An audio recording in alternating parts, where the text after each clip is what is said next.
Greetings, Earthlings. It's Tamasha, and today's video, I'm getting ready to go into the grocery store, and I always like to do videos from the grocery store when I can because people think that they are doing something good for themselves by buying the food out of certain stores, but really it's the place where if you're not paying attention to ingredients and little things like that, you will be doing your body a disservice. So today I want to highlight foods that you should definitely buy organic, and foods that if you don't buy them organic, you will be okay. The question is always, to me, what's the difference? I don't see the big deal. It's all the same. And how do we know it's organic? And I mean, one thing I know for sure is if it doesn't say organic, it's definitely not. You know, like you can question the ones that say organic, but it's like there's no guarantee with that one. The one that doesn't say organic, there's a guarantee that it is not organic. So yeah, we're gonna go in here and I'll show you some things that you should definitely buy organic, and some things you can be okay with getting the conventional. And it's all about the pesticides and the things that they use to grow them. Organic food, produce, 9 times out of 10 it's organic, but you know, for the people out there that are skeptics, I don't know, I guess doubt it if you want. So here we go. It's that time of year where pumpkins are prevalent. All I can say about this section, stay away from it. I don't care if it's organic, if it's expensive and claims to be high quality. Stay away from bread, muffins, crackers, anything like that. This stuff, you guys, it is not good for our gut health. I don't care if it says organic, gluten-free grains, if it's an expensive brand like the Ezekiel brand. I don't care if it's claiming to be nutritious. These are typically nutritious. Stay away from all of it. Check out the ingredients. Pumpkins. You see, pumpkins are very, very popular at this time of year, but this is one of the things that you do not have to buy organic because of the outer layer is so thick. It's rare that the pesticides will seep in to them. By the time you get to what you want on the inside of this, you don't have to worry. And then we move on to apples. I don't care what kind of apple you buy, make sure it's organic. Typically because we're eating the skin. Even if you plan on peeling it, just do your best to make sure it's organic. The skin is so thin on that you just want to be on the safe side when it comes to staying away from those pesticides. So yes, apples, and also pears. Any kind of pear, whether it says conventional, whether it's like a red pear or the green ones, stay away from them if they're not organic. Grapes. I absolutely miss eating grapes. The reason why I don't eat them anymore is because none of them have seeds, or most of the time I cannot find them with seeds. And if you're eating something that typically has seeds and it doesn't have a seed, it's definitely a hybrid food. Those are also the kinds of foods that I'm staying away from. But if you don't care about that part, at least make sure they are organic. These are seeded, but they're not organic. So that was very disappointing to find because I was excited for 1 second. If it says seedless, it doesn't matter if they're organic or not. It's a hybrid food. Papaya, that's another one that I love to buy and cut up and put in smoothies. Mango, pomegranate, all of those. Bananas, those are seedless, so they're hybrid.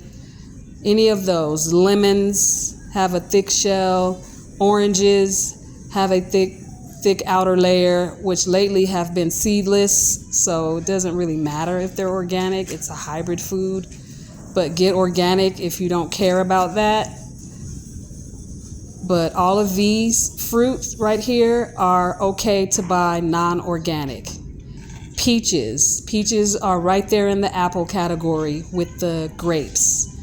Because you eat the skin, and same with plums. Because you're eating the skin, it's best to stay away from those pesticides. All of your berries should definitely be organic. These are really good for you. Try and consume at least 1 to 2 cups of some kind of berries every day. They are really high in antioxidants. I don't mean cranberries. I mean like the blackberries, the blueberries, strawberries, raspberries. All of these berries, do them in organic if you can. Cantaloupe. Those are in the same category with pumpkins and mango, watermelon. All of these are safe to buy conventional. They do not have to be organic because, like I said, that outer layer will protect the part that you actually eat. One of my favorite fruit that is really difficult for me to let go of is pineapples. That outer layer, they don't have to be organic. Potatoes. If you like potatoes, try and make sure that they are organic.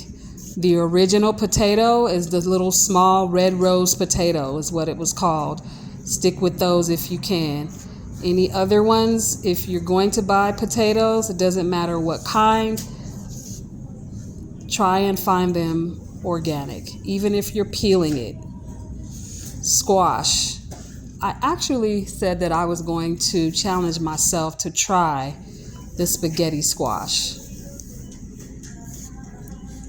So now we are moving on to a different part of the store. Sorry you guys had to go along for this ride with me, but we're getting ready to look at tomatoes and peppers.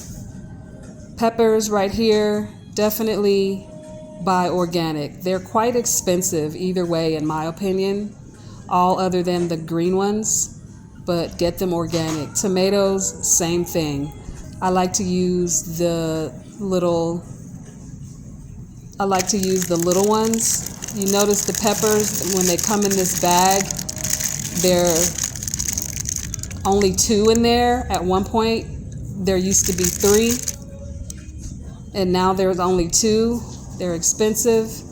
This whole section right here, everything needs to be organic, whether you're following Dr. Sebi diet or not. All of this, lettuces, kales, onions, radish, carrots, all of this needs to be organic. Beets, all of that. Make sure that these things are organic. Okay, so I am back from the grocery store, and I always end up spending way more money than I go there with the intentions of spending. I'm sure I'm not alone in that. But so I'm glad you were able to be here and see, some of the things that is recommended that you buy organic, and things that you just really don't have to stress yourself about. If you were paying attention, you probably noticed a pattern, even though I mentioned it in the beginning, the things that I was pointing out that you don't have to buy organic versus the things that you do. Now, I'm not saying that by buying organic, you're going to get more nutrition from the fruit. For example, an apple. I'm not saying that a conventional apple has less nutritional value in it than an organic one. What I'm saying is the difference is pesticides versus no pesticides. That is the issue. The pesticides in conventionally grown fruit, vegetables, and just produce in general, it's the pesticides. They cause reproductive issues, they cause tumors, cancer, they cause neurological disorders, and they're just not good for you in that sense. I'm not saying so. If you want to get all of the vitamins and the pesticide, go for it. You're like defeating the purpose. You know, the purpose of having organic is to either reach either and or should I say reach a level of good health or maintain a level of good health. It's like both, one or the other. That is the purpose of purchasing organic. um Something else I wanted to say. Yeah, it's not coming to me right now. I'm sure I'll remember after this video. But yeah, try your best to buy certain things organic for the purposes of pesticides. Like I said, I got really excited about those seeded grapes because those are impossible to find nowadays. I haven't had grapes in so long because they're seedless, and anything that is seedless is sterile, it's dead, it can't reproduce. Created in a lab, it's not real food, it's hybridized. I could go on and on about that, but we're not talking about that right now. Whether you follow the Dr. Sebi diet or not, we're talking about organic versus non-organic. On the Dr. Sebi diet, which is the one that I try and stick to the most, it's definitely organic recommended, but it's also non-hybrid foods that are recommended. So that list of foods, it's really small. If you've ever seen Dr. Sebi's list, you're like, well, what the hell am I supposed to eat? That's what that's where creativity comes in. So that's how I have been able to survive and eat these meals that I love, because I had to get in the kitchen and I had to watch videos and trial and error and try things and throw things away and waste money. But I have a very huge recipe book full of Dr. Sebi improved ingredients that I can make meals out of. I think that is it. Please follow this channel and for more videos like this and more. I'm just going to dive into everything that I love and I want to share with you. You'll see a lot more coming from me soon with in different areas. Check us out on Instagram, the Earthy Oasis. Sorry about that. Check me out on Etsy if you're looking for one-of-a-kind dinner designs, or if you're looking for herbs. I got your herbs. Check me out on Etsy, the earthyoasis.etsy.com. And we are also on Facebook. So hopefully I will see you in one of those platforms. In the meantime, like this video, subscribe to this video, and send it to someone who's been skeptical about buying organic, saying that it's more expensive. Unfortunately, it is, but being sick is pretty darn expensive. So you want to catch it on the front end, not on the back end. Okay, I love you. Thanks for watching.